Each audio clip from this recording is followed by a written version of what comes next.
जमहूरियत का जश्न जारी। उत्तर प्रदेश में दूसरे मरहले के इंतखाबात, उत्तराखंड और गोवा में भी इंतखाबात। उत्तराखंड में 70 जबकि गोवा की 40 सीटों पर इंतखाबात। उत्तर प्रदेश में आज 9 अजला की 55 सीटों पर हो रहे हैं इंतखाबात। तो आपको बता दें, जमहूरियत का जश्न जारी है। उत्तर प्रदेश में दूसरे मरहले के इंतखाबात आज होने जा रहे हैं। अब से बस कुछ ही देर में 4 मिनट में इंतखाबात दूसरे मरहले के यूपी में शुरू होने जा रहे हैं। वहीं अगर हम उत्तराखंड और गोवा की बात करें तो इंतखाबात उत्तराखंड और गोवा में भी है।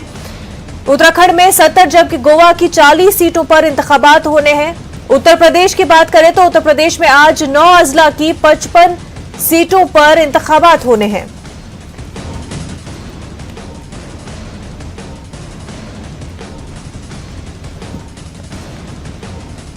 तो उत्तर प्रदेश में दूसरे मरहले के तहत 55 सीटों पर आज वोट